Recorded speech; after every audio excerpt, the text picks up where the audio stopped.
Take us away, bro. All right, everybody. So we're back again. Anton and Ian causing mischief on the intranets. And I'm excited because we're going to talk about something pretty awesome today. It's human design, probably get into some other shenanigans as well, but I'm pretty excited about it because Anton is the man when it comes to the human. So cool the way that he interprets the charts and just kind of translates for people. I think how long ago? Maybe like a month ago, we went through my chart and just kind of, Yeah. learned deeper about my personality. And I just think it's neat because it's kind of like combining Vedic astrology, the Enneagram, and kind of the I Ching, or the and so yeah, so it's really neat to see how people react when they see, like, when they get the full, kind of digest their full chart. So I'd love to hear what your thoughts are on, because you've been, into astrology and personalities, and now you've started diving into human design and the gene keys, and so I think it'll be really beneficial today for people to hear a little bit about your findings, man. If you want to share some stuff. Yeah, man. So it's like I studied astrology for a couple years back in 2018, 2019. Um, I was really into like personality tests and stuff. Like I studied the Big Five, Myers-Briggs, um, and a little bit about the Enneagram. And the thing with me, and the reason why I didn't pursue astrology further than like, I actually got an astrology certification.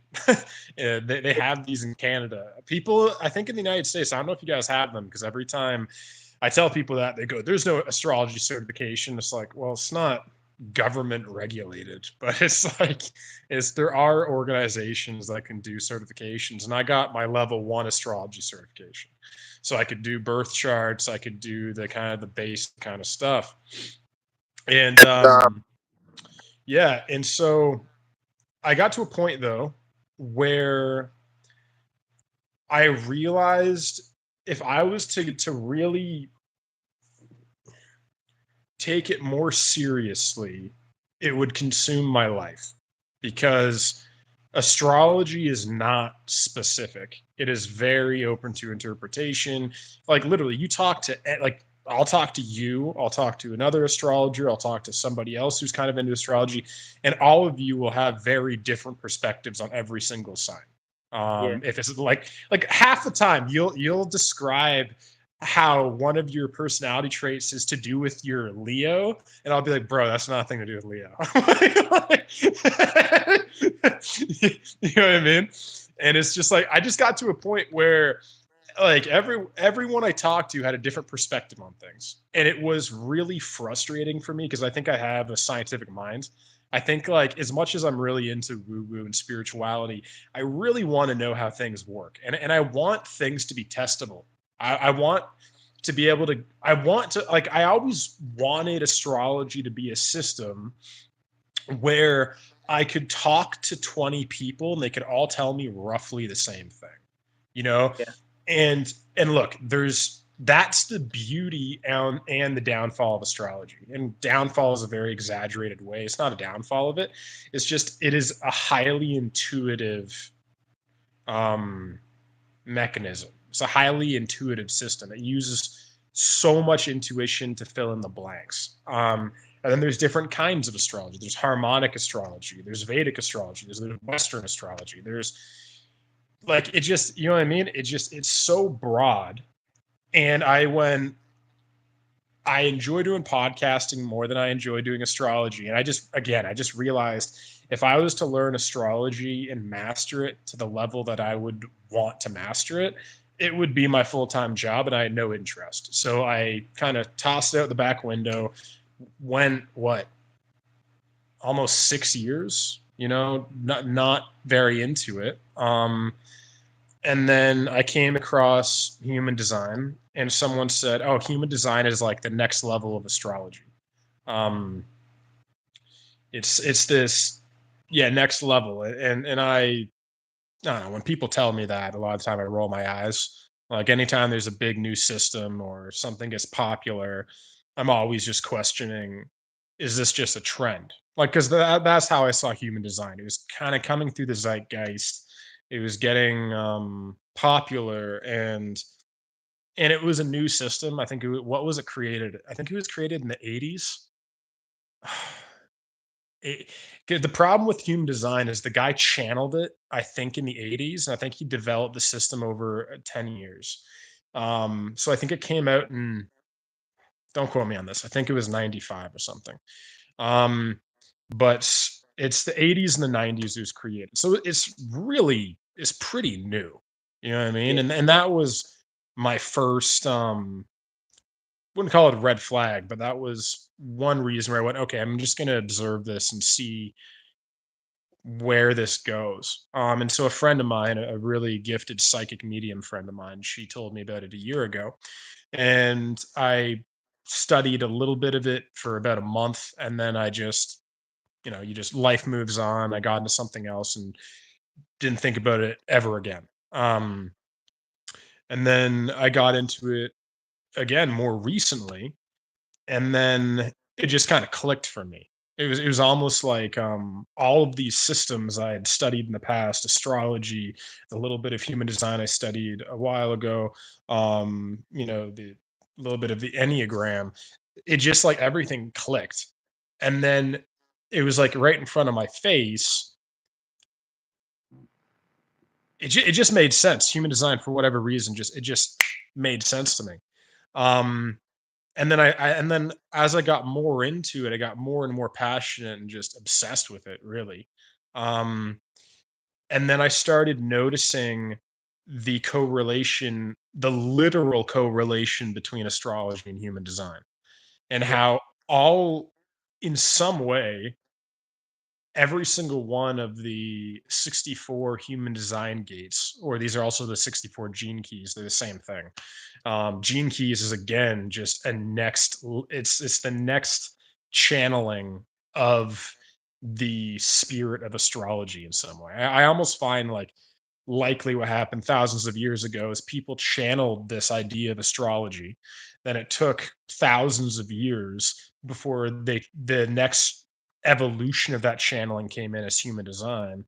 And then it seems like these evolutions are happening faster and faster now, because then it was just um about what, 10, 15 years later, gene keys comes in, and then it's like the next channeling, and then the question is what's coming after this. But just to finish this up, it's like I noticed that if you look at an astrology birth chart, right, you have over on the left side you have Aries, then it goes Taurus, Gemini, Cancer, Leo, completes this circle of 12 signs. um Leo, Go on. obviously Leo is the best. So just Yes, of course. Of course. And so it's like you have these 12 signs. And again, what was frustrating to me is, people would, like, let's say Leo, right? They would describe Leo as confident, bold, fiery, generous, a leader, playful, a lot to do with fatherhood. You're not in your head. You're like, yeah, that's all me. And it's like it's all of these broad generalizations. And again, yeah, I was always frustrated in a way because I was like, well, these these all are correlated, but they're not very specific. Like if you're a Leo, which one are you of those things? Are you all of them? And so when I got into human design, I realized that within every zodiac sign is 5 gates of human design. So you have 64 gates, and there's roughly what, 5.5 gates per sign. And then that's when I went, okay. So what human design did is it gave me the ability to look at astrology more specifically. And actually, what's interesting is as I learned more about human design, I actually learned way more about astrology, because I went, okay, rather than guessing about what Leo is, let's look at the actual 5 specific archetypes that are within the constellation of Leo. And then you get these 5 archetypes and you start looking into them deeper, and then you start to see they're like, one of them is gate 7, which is the gate of leadership. So it's like anyone that says Leo is a leader, you're like, true, it actually is. But if you're born on 0 degrees Leo, you're not born in the gate of leadership. So you actually, that's not the biggest priority in your chart, right? So you start to see that every Leo is different. Every Cancer is different, depending on specifically what part of Leo, what day within the month you're actually born.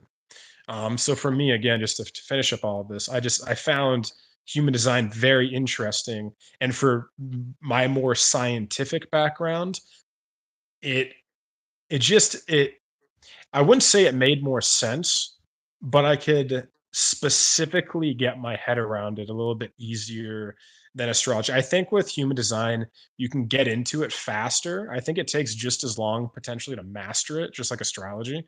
It could take Yeah. a whole lifetime to master it, but I think it's just easier to get a grip on the system than astrology is, you know? Well, do you think your understanding of astrology helped you pick up the gene keys in human design in a much faster way than you would have if not having that information?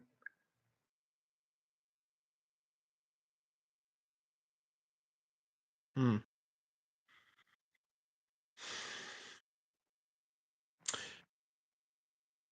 I To a degree, yes, but not actually in a big way. I think what helps me more was before I got into human design, I'm friends with Greg Schmaus, who's friends with like Paul Check and stuff, and his big thing is on archetypes.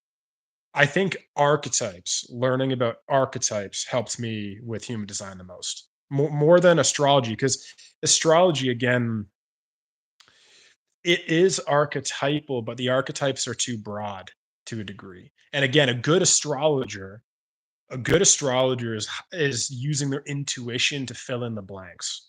And Yeah. also they've just done like, like Tulsi or Alexander. There's certain astrologers that they've studied this for so long that they probably picked up all of the things that human design has taught me just by doing thousands of readings. Like they've probably done thousands of readings and just noticed, oh, isn't that interesting that every single reading I've done for early Leos is different than late Leos. And they probably just started to pick up those patterns, you know?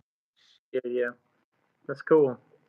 So, how do you think people can use their human design to help them like move in life quicker or faster or achieve goals? Like, what is the benefit you think of people learning their human design or their gene keys, or even getting more in depth with astrology? What do you think those benefits are? Yeah. I think it's a double-edged sword actually. Because I've went through both sides. I've went through the gift of these systems and the curse of them. And the gift is, let's say there's parts of your personality that you feel like you want to step into, but you're not confident about taking that step. Maybe it's like you want to be more um, of a leader. Maybe you want to be more bold, but you're wondering, is that really me? Or is like for me, a lot of the time, it was there was these dreams I had that I didn't know where they came from. Right. Like one, like, especially, part, there were times when I wanted to just kind of be a father, you know what I mean, or have a family. And there's other times, where I wanted to be the next Joe Rogan, or just be a massive success. And that caused me a lot of confusion, because I didn't know what was real and what was fake. And I would always question, is my ambition just a product of the fact that I always wanted my dad's approval? or that I never felt like I was enough, or that I was bullied in high school, or that I was expelled twice or suspended 25 times. You know what I mean? It's like you start to look at what you want in life and you wonder, was this always my destiny? Or is this the kind of thing where if I go down this path, I'm going to have a midlife crisis and realize I've dedicated 20 years of my life to something that was actually never my heart's goal, right? Um, and the reason why I bring this up is I find human design for me was super helpful in giving a voice, giving a name to all of the different parts of myself. Because, like in human design, like you can almost look at, you have what, like 24 personalities in you, Yeah. all competing for space in your ego. Um, and like, you know, and I think a lot of the time we take these amalgamations of 24 personalities. And the reason why I say 24 is like you have your sun, your moon, your Mercury, your Venus, and you have your unconscious sun, like, you know what I mean? And so, and these are all planets. And I see the planets as all having archetypal personalities within us. So the sun, and actually, okay, never mind. To answer your question about did astrology help me understand human design, it definitely did, because still part of human design is your sun, your Mercury, your Venus, all these things. So definitely, definitely. So it's like your sun is all about your self-expression. It is it is the way you act, and then your moon is what drives you to act that way, or not even to like, it's funny. It's like I'll explain my chart a little bit to give you a bit of context. So my conscious and unconscious sun, my conscious sun is in gate 46, which is the gate of the lover of life, the lover of the body, the sensual person. You know what I mean? It's a very happy and delightful archetype. Mm. Um, its actual purpose in life isn't to do anything more than just live life. Like there's certain archetypes like gate 64. If that was your son, your self-expression would be to pierce self-doubt and to be skeptical of the world and to question the world to understand it. So if you have your what's that? Yeah, I'm all about that. Yeah. Yeah, I think you what is yours? You have a pretty strong placement of gate 17, which is the gate of opinions. Mm. So it's actually an offshoot of gate 64. So everything I just said, gate 64 is a very philosophical gate, where gate 17 is a little bit more rooted in reality, or Yeah. a bit more rooted in the world. And that's why when you and me talk, you have a very skeptical side of you. You have very strong opinions, but they're more, just what I've noticed about you is they're more rooted in the world and society and government. They're not as overly philosophical, as much as we can get into that at times. It's definitely for you, I notice, a lot of very much like, you know, here and now. What do we need to focus on in the world now? Um, and so the reason why I bring this up is, again, like, so like my self-expression is just in a very sensual, loving, open-hearted gate. And then my unconscious personality, my unconscious sun is in gate 15, which is the wild man, essentially. It's the wild man, the wild woman, the like, you have this with your Jupiter. Joe Rogan also has this with his Jupiter. It's also called the gate of the love of humanity, because anybody that allows themselves to be wild, allows themselves to be extreme, inherently is accepting and compassionate of other people. Yeah. Because the more extreme you allow yourself to be, the more extremes of humanity you can accept in other people, Yeah. right? And so that's a very magnetic gate. It's one of the most magnetic gates out of all of the archetypes. because it's just there's so much love in that gate. It's such an extreme gate. Just again, like you're feeling happy right now, boom, just shout it from the rooftops. You're feeling sad, dive into that. You're feeling like you like it's very sporadic, it's very spontaneous. So again, like those two gates are my personality, right? Right. So a majority of the time, that is the default prism that everything I do gets filtered through. That's the initial prism of my personality. Everything is shaded by that. Then if you look at my moon, my conscious moon is in gate 47, which is all about trying to piece together life itself. It's the gate of the abstract philosopher. So, and then I have that in essentially like house number 4 or line 4, which is all about friendship. So, what drives me in my life is to try to understand my life, the lives of my friends and my family, and understand the world and share that with my friends. Yeah. And then you look at me and you're one of my closest friends. Well, as soon as I say that, you're probably like, "Oh shit, that is kind of what Anton does." It's like most conversations are us trying to figure out what life is all about. And then at the same time, my unconscious moon, which is my unconscious driver, that's unknown even to me sometimes, is in gate 23, which is like the translator.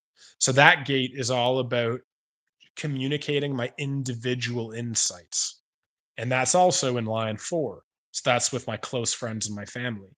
And so again, you'll notice at an unconscious level, what really drives me. So at an unconscious and a conscious level, fundamentally, what drives me is sharing my thoughts and my feelings with my friends. That is And the your number one thing. podcast. And my podcast, which again, why I like a podcast more than being a presenter or a motivational speaker is why? Because podcasts are more intimate. Everyone who comes on my podcast becomes my friend. I even literally say that like in my whenever we're doing our like introductory emails and stuff. I always tell people that. I'm like, if you come on my podcast, we're friends now. Right. So it's like for me, it's like it's always my whole life is about wanting to understand myself, wanting to understand life, and then sharing those insights with my friends. Yeah, yeah. So it's probably because you really kind of are not inviting people on unless it's something that you're connecting to passionately. So it makes it kind of like a no-brainer to just continue the conversation in real life, real time. Yeah, Yeah. that's cool, man. So, what would you say, like, if someone wanted to get involved, like, obviously you do readings with people, and I think that you go deep and it's like really meaningful. Like for me, it was awesome. You've done several people that I've brought to you. What would you say? Like, how would someone get in touch with you? What is the process? Do they need to have anything? Is there something that they need to bring to you whenever they come to do a reading with you? Yeah, good question, man. Yeah, it's really simple. Like reach out to me on Instagram. Um, or like if you're a friend of Ian's, just reach out to Ian. That's usually how he does things. But yeah, just find a way to get in contact with me. Instagram is really easy. I check most of my messages there. And then Ian, that's definitely the easiest way. And pretty much all you need to know is your birthday, where you were born, the time of your birth is very important because I can get I can understand almost everything about your personality without your birth time, but I can't understand what drives you because your moon throughout the course of the day it changes so much. Like every literally, I think your moon goes through 3 or 4 gates per day.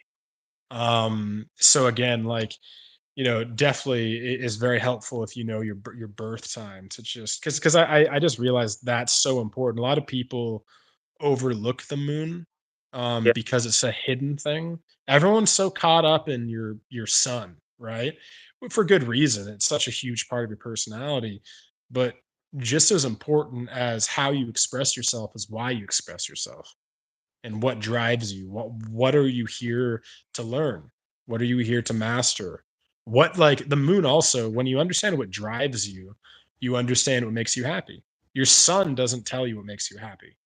It, Right. So for, for people with my chart, so I'm a Leo sun moon, and I'm a Cancer rising. Like with those things, can you tell people moon, the rising, kind of what that means to them? yeah, sorry, you cut out a little bit when you said the moon. What's your moon? Moon. Aries? Okay. So Aries. So what drives you? What is your what is See, again, when I'm when I think about Aries, I think about a broad collection of archetypal patterns. So when I Yeah. think about Aries, I think of a child. Um, Fundamentally, when I think about Aries, I think of the child because Aries is the first archetype within the incarnation pattern. It's about the child just acting out its wants and its needs. It's very Aries to cry or to get angry or to feel emotion. It's also why you think of the ram. The ram is impulsive. It likes to, lock horns. You also think of the pioneer as Aries. Why? Because children are, in a sense, pioneers before they become socialized. They just do what their heart, like the true pioneer just follows their heart. They don't really follow their mind, or they don't follow society or any conditioning pattern. So again, whenever I think about Aries, I think of a pioneer, a child at heart, like literally the gate that is 0 degrees Aries. Literally, the first day of Aries is in gate 25, which is the gate of innocence. So you think right there, the first gate of Aries is the gate of innocence. Um, and so that archetype is just love for all life, all things. It's not a warm love, it's an aloof kind of love. Yeah. Um, but so it's like I'd have to look at what gate your moon is in. But essentially I would say what drives you is to be, um just broadly Aries. What drives you is to be innocent, to be a pioneer, to be passionate, um maybe even a little bit impulsive. Again, the, So my authority in human design is sacral, right? yeah. So it's hell yes, hell no. Do you think that kind of ties in with the Aries impulsiveness, where it's just like to decide? Yeah, that's a really good point. That hadn't even crossed my mind. Yeah, it's almost the perfect. It's There is no perfect, but it's almost the perfect placement for a moon. Especially you being a generator and you being a sacral authority, which is very in the moment. It is very just go with your impulse. And again, your moon is in the gate of impulse. So Yeah, yeah, it's interesting. In like football, you have like a pocket style quarterback or a run and gun. I'm very much a run and gun kind of life person. You know what I'm saying? And the pocket protected quarterback that's like very precise, stands there and delivers just consistently. I'm just like, this is boring, man. Like, yeah, let's get some stuff going. Like it's almost like you enjoy the gamble. You know what I'm saying? Like it's like I remember I used to play penny poker with a lot of friends and it got big where like we had like, 12, 14, like 2 tables, 3 tables going. People were like we had music, we'd play some penny poker, just fun stuff, right? But like everyone quit playing because they said that I would always beat everybody because I just was awesome at bluffing and like all of the impulsive like gambles of like going big. And there was lots of times I lost and I went home, but there was a lot more times that I won. And I think like that curiosity, that excitement, I think the Aries is just like all about it. Like let's do this. And then I think you add the Leo there, where it's just like the belief that you can do anything pretty much, you know? It's like those two really work well together. Yeah, well, one was funny, man. What do I always tell you about yourself? I always say you're like 46 going on 28. That's probably because you're Aries moon. Again, it's like when I listen to you, like before I met you, when first heard you on Paul Check, you were very soft spoken, wise, kind, loving. And that was your, call it your Leo, right? That was probably your Mercury mixed with your sun, because again, Mercury is what you communicate about, what you're here to talk about, and what you're here to understand. And then your sun is how you're here to act in the world. And so again, you on a podcast is very much a combination, really, of your rising, which is your Yeah. rising sign is which you have in Cancer, which actually that's the first part I noticed about you. Again, what? Soft spoken, kind, compassionate, Cancer. So the first thing you notice about somebody a lot of the time is their rising, because Yeah. your rising sign is the lens. This is how I view it. Your rising sign is the lens through which you view reality. Um, it is how you want to be perceived. In a lot of ways, it's actually how you perceive yourself. Mm, Um, where your sun is a little bit less in your control to a degree. Um, it's just again like your sun is just the sun's always shining. You know what I mean? You can't tell the sun not to shine. That's kind of like your sun in your personality. It's just always how you shine. There's not much choice. Where your rising is a little bit more almost self-reflective. Um, and again, you have that in Cancer. And then again, we'd have to literally look at human design, figure out what degree of Cancer your rising is, and then we could actually figure out the direct archetype that your rising is, the direct archetype, what you're actually here playing out.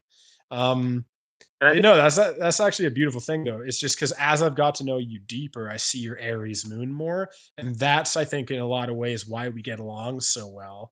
Because like I have my moon in Virgo, and you have your moon in Aries, which Virgo is very analytical, trying to understand things, and Aries is very young, is impulsive. It's looking for I think Aries more than any sign is looking for what would I call it?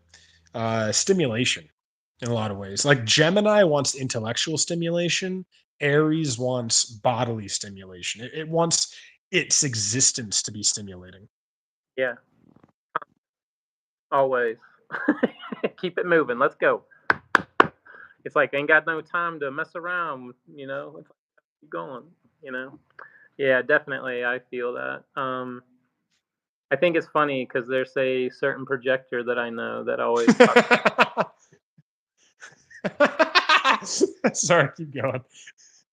from different things. It's like I start thinking about it, and I'm realize like I'm juggling a ton of stuff on a daily, like music, conversations, sales, marketing, building stuff, all the different things, and it's like I'm just like, well, this is just how it is. Like this is just life. That's how it goes. But then I think I'm learning to slow down and like, and then you start looking at things and you're like, well, does it have to be like this? And I'm like, I don't know. Maybe it doesn't. Maybe it's a more refined focus instead of 15 things. Maybe you're doing five. But I don't know. I definitely see the need for like movement in my life. Like constantly. Like I don't like feeling stagnant. I think like feeling like I'm not moving. You You've know, like told me that enough times in the last 3 months, man. yeah, yeah, yeah. Pretty crazy, huh? So this would be why people would benefit from doing a reading with you. They can get more exact readings. You have more time to focus on them personally, learn all the different things and how they kind of interact, all the dots connect between astrology, human design, and kind of the gene keys, and just giving people a more fine-tuned, uh, perspective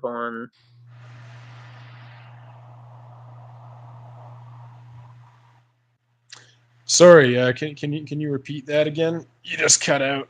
Maybe because my furnace just went on. Yeah, uh, doing a reading with you, or refined kind of perspective on their philosophies, their decisions. It's just something like knowing those degrees really helps fine tune it so that they can learn a little bit. Yeah, yeah, exactly. Give me 1 second, man. I just turned my furnace on. It's loud, and for whatever reason, I don't know why YouTube does this, but when there's a background noise, it cuts you out because I think it picks up the noise from the furnace. It mistakes that for me talking, and then when I'm talking on this call, anytime I'm talking, you get cut out. So Uh, I think that's good now though. But yeah, like definitely, I think what like I think going back to your earlier question, I think what's really helpful about getting a human design reading, like you know, I'm gonna shoot myself in the foot here a little bit, but it doesn't even have to be human design. It can be the Enneagram, astrology, human design, whatever can give you. I see it as confirmation. Any time that anyone uses one of these modalities to put you in a box, I think that's a problem. yeah, And that's what I've noticed. Amateur astrologers, amateur human design readings people, just amateur people in general, um, when there's not enough care and wisdom involved, it can be very cultish in a lot of yeah, ways. Um, because I know for me, when I learned about human design, I went in two phases. The first phase was I looked at everything that I loved about myself that this chart was confirming about me, all of my positive attributes, my leadership tendencies, my potential, my all these things, right? You look at these things first, and then that is really positive because it shows you that you're not an accident, and that you know it also what's interesting is when you understand the way you were designed, and if you're not living that right now, it allows you to question that. Like, it's telling me I'm a leader type, I'm meant to be in front of people, I shine, and I'm a phenomenal communicator, yet I'm afraid of being in front of people. um, I'm insecure about my communication style, and I don't think I can be a leader. So that then you go, all right, what happened in my life? Was it my parents? And I'm not even just talking about myself. I'm just talking about anyone that gets these questions. It's like, why am I not what this chart says I am? And you could look at that you could look at that in two ways. You could say this chart is bullshit and it's wrong, or you could actually look deeper in yourself and be like, is this actually the essence of who I am? But it's society, it's conditioning, it's school, it's rejection, it's past girlfriends, past boyfriends, past friends that mocked you, shamed you, made you feel guilt. How for me, when I was in high school, grade 10, I was doing the play Grease in drama class, and I was not very confident at the time. I didn't have any friends in high school. I felt very lonely, and and every day was it was uncomfortable knowing my place in the world. And so I get in front of to do this play, and I was one of the kind of like side characters. I wasn't a main character, and I go up to say my line, and I just forgot it, and I just froze. You know what I mean? And that was like my first. And again, I think what was why I froze was in that moment I didn't feel like anybody cared about me. I didn't feel like anyone was like looking out for me, cared about me. It was a very alienating feeling. And I think that's what caused the freeze rather than it wasn't in the actual presentation in front of anybody. It was just a rehearsal. But the same thing applies. It's like, you know, again, that was traumatic for me because like I remember just people looking at me like, "What the fuck are you doing, man?" Like people looking at me like I was crazy, right? And Yeah. then so, that was something I had to overcome in my life, and then I did my first public speaking gig at a psychology conference when I was in my final year of university, because I was doing a undergraduate degree in psychology. Yeah. Um, and I remember people told me, "You're a phenomenal speaker. Like you had one of my favorite presentations at this conference." And and it was in that moment where I realized I love public speaking, but at the same time, I'm very nervous when I get up. When I get into it, I almost black out, and I get so into it that I lose myself, and it goes perfectly. But before that, it's very nerve wracking. The reason why I bring this up is like my chart is all about communication, being like a leader or a hero, this kind of thing, right? Being in front, sharing what I've learned with the world, right? And so someone could look at that in my shoes, actually. If someone was like me, they could look at that and be like, "That's bullshit." Like I'm sometimes uncomfortable speaking in front of people. I have insecurities at times around the very things that this chart is telling me are my superpowers. Yeah. But again, if you were to look deeper, I always loved being in front of people. I loved being the class clown when I was in elementary school. I've always loved communication, talking, big questions. So I think that, again, I think what is really helpful about human design or astrology or any of these systems is, I think actually a huge part that's really cool is you can actually see all the parts of yourself that you've divorced. You can look at all of the parts of yourself you've rejected because you've been hurt by people when you're acting those archetypes out. Yep. You know what I Yeah. mean? Great way to look at it, man. I think also, like you're saying, it's giving confidence in certain ways, or to see some of the things, like you said, that have been lost. There's that soul retrieval, in like a shaman philosophy of looking at different traumas that happen to us. We kind of cut those pieces off from us because they're too painful to deal with, and so we kind of lose those parts. And there's a shamanic philosophy where you doing a soul retrieval, bringing those parts back in, and this could be very similar to that. It's like you're acknowledging it, seeing that it's missing, stepping into what that means to integrate it. But I also think there's another side where people rely on it for decision making. Yeah. People where they're using it as a crutch. And I think also there's a lot of people who are just foreign to it, and they learn all this information, and then they're like, "What do I do with this? Like, how do I start bringing these parts of me back in, stepping into these parts that are here, but they don't feel like it to me." So I think like that's what I've always wanted to do with the music side of things, is work with human design and create for the different archetypes.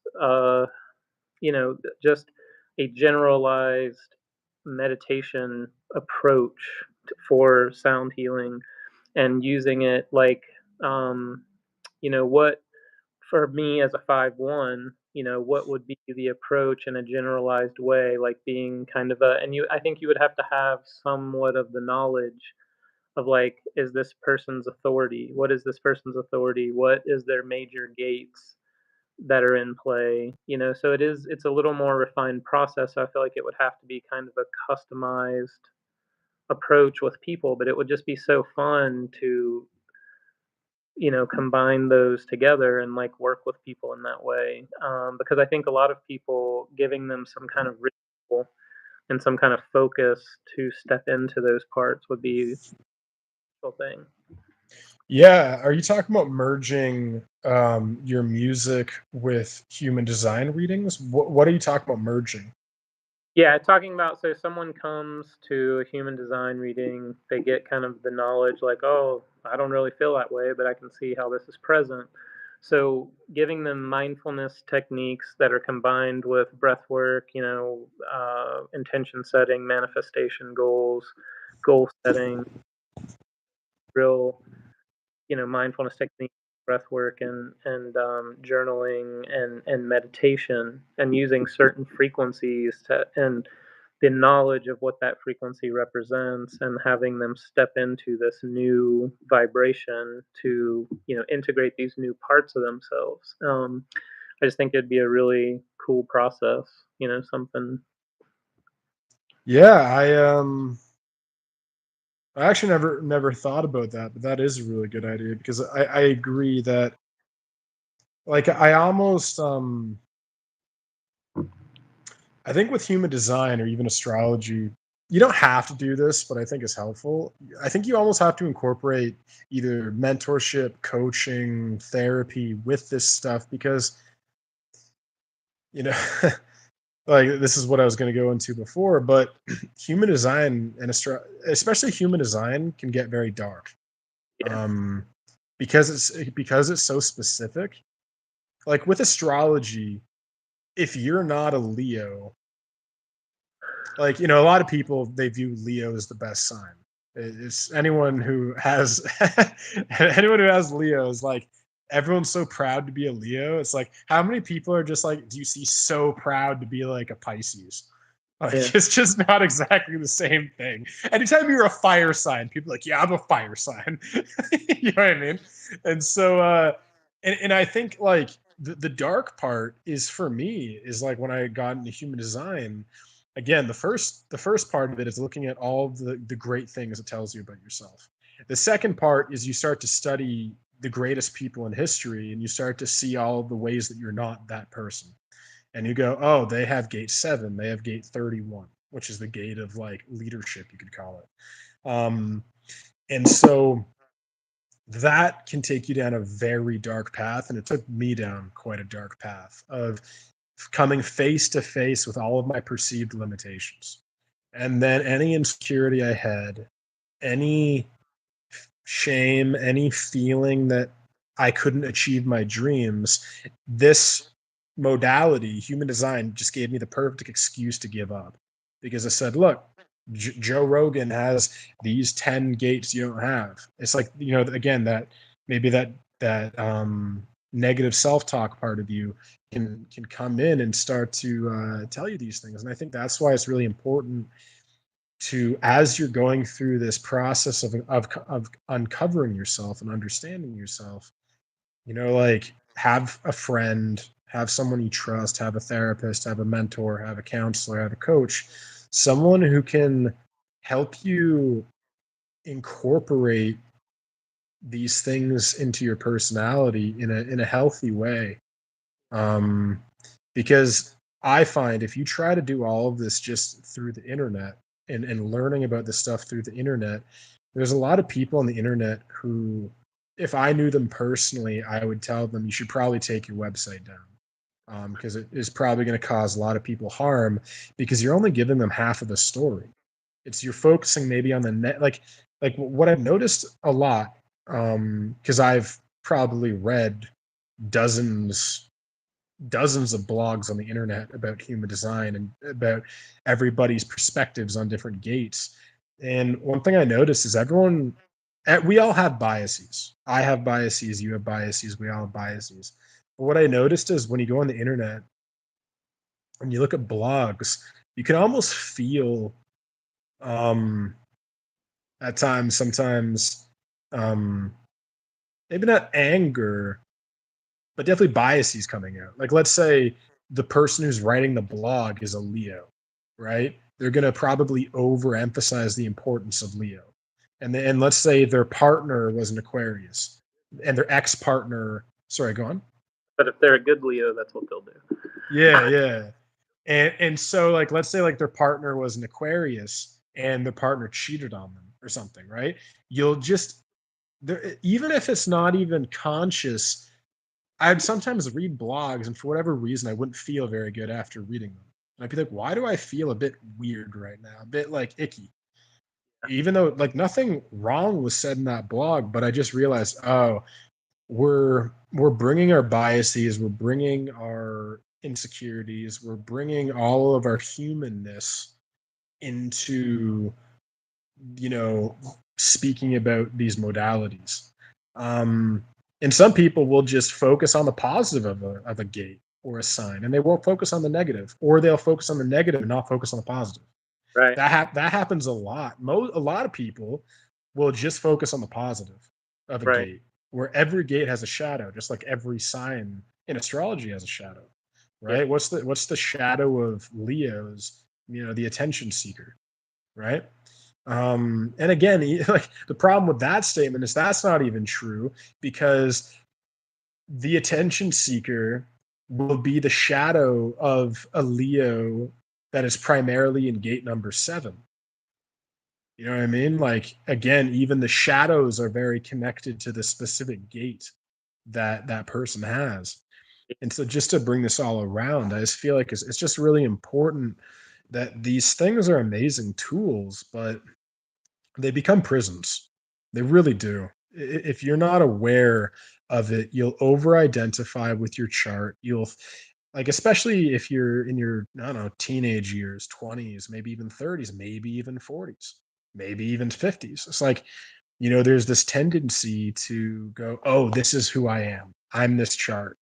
Or what you said, starting to become attached to it, and consulting an oracle for every decision you make in your life, and then externalizing your authority, Yeah. to people. Like, for me, I noticed, I would give up so much of my power and my authority to psychics and Hmm. mediums. That was my crutch, is because I didn't feel like I had psychic gifts that were developed enough. If I needed to make a big decision in my life, I would just consult somebody. And I just realized over time, I gave up so much of my power to this. And then I noticed I gave up all my power to human design. And Yeah. I started putting myself in a box, limiting myself, going, oh, I don't have gate 7. I can never be a leader. I don't have gate 31. Oh, I'll never be able to be a powerful speaker in front of people. And then I threw human, like, and you remember this, I threw human design out the window. I said, "Hey man, I'm giving up on human design. I'm not going to be doing it ever again." Um, I was blinded by the shadows of it. I was blinded by not even its flaws, but the flaws of the people that try to decode it, or the flaws of the people that try to teach it, and don't teach it with a balance, or don't teach it with a reverence, or don't teach it fully understanding the human being in front of them, understanding this person's history, this person's trauma, this person's insecurities. Is this person, do they have a propensity to attach their identity to things? Like, that's really important to know if you're doing a reading with somebody. You know what I Yeah. mean? Like, or is this person a rebel and they won't let anything define them? Right? It's like, how do you speak to that person about almost a personality profiling system? Like our mutual friend Boyd, there's a part of him that's allergic to this shit, right? And I've talked to him about it, and we've had hour-long conversations about it. Um, Go on. In a meeting the other day where a guy was talking to me about an archetype system, and he's like, "Which one do you identify with?" And I was like, "All of them." That Yeah, Leos are like, well, you can't, like, we got them all. It's like, so we just can't accept that we're put in a box of one. And if it is, then it's got to be the best. You know what I'm saying? Like, it's got to be the one. So yeah, just how it is. Like, 100%, man. When you're a Leo, Leo life hashtag. yeah, tag Leo life. Anyway, man, I'm thinking we have about 7 minutes. I know you have a podcast to get to. I have to get going here pretty soon. So, you want to look into questions right now, if we Yeah. have any?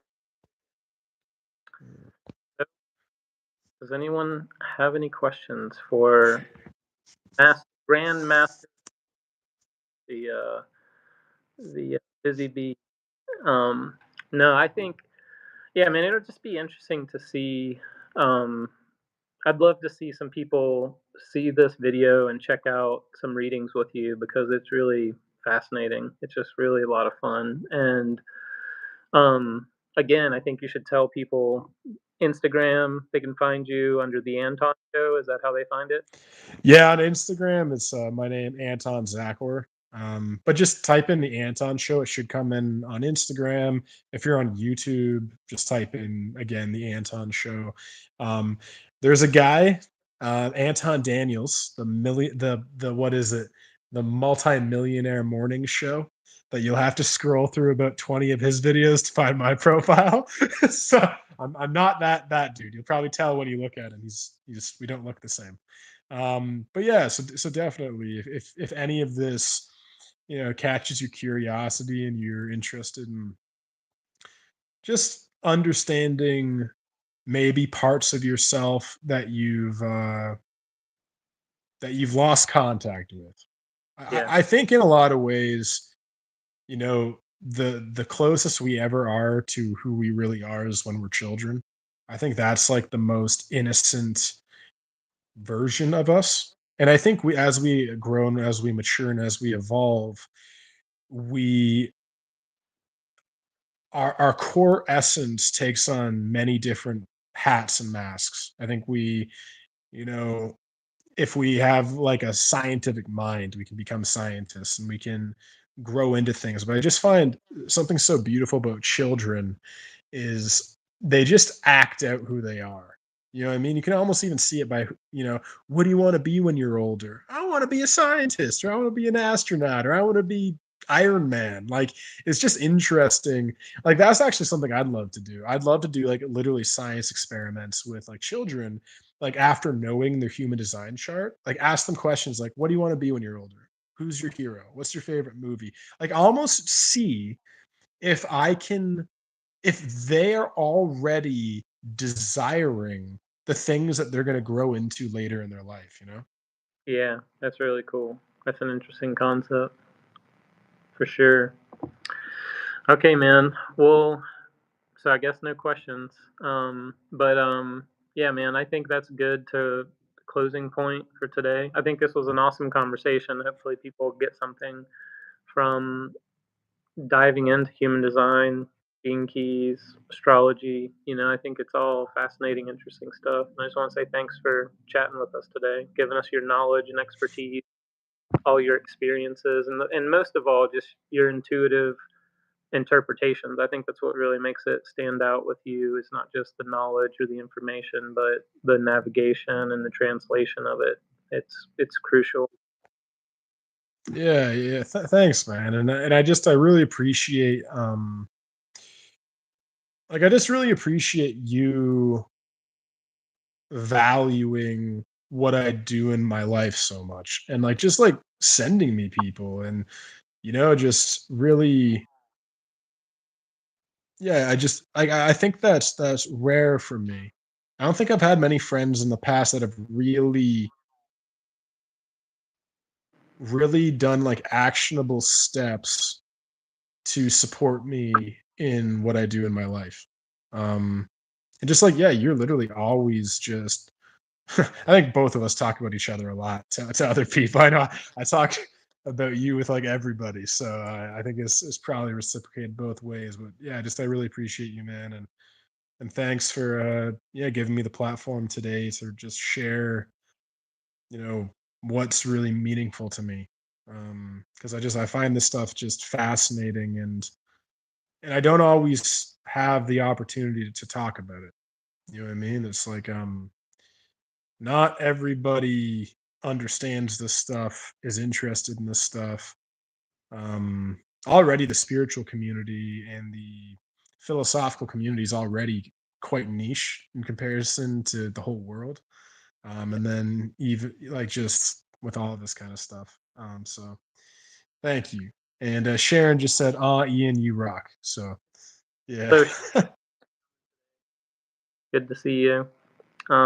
Yeah, man. Well, I'm really thankful. We had some decent numbers and views today when we first signed on, so it's really cool. I think the more we keep doing this, the better it'll get, and it's just a lot of fun to interact with people in these conversations, and build this into a podcast, man. So I'm excited. Absolutely, man. Love you, Sharon, and take care, everybody. Okay.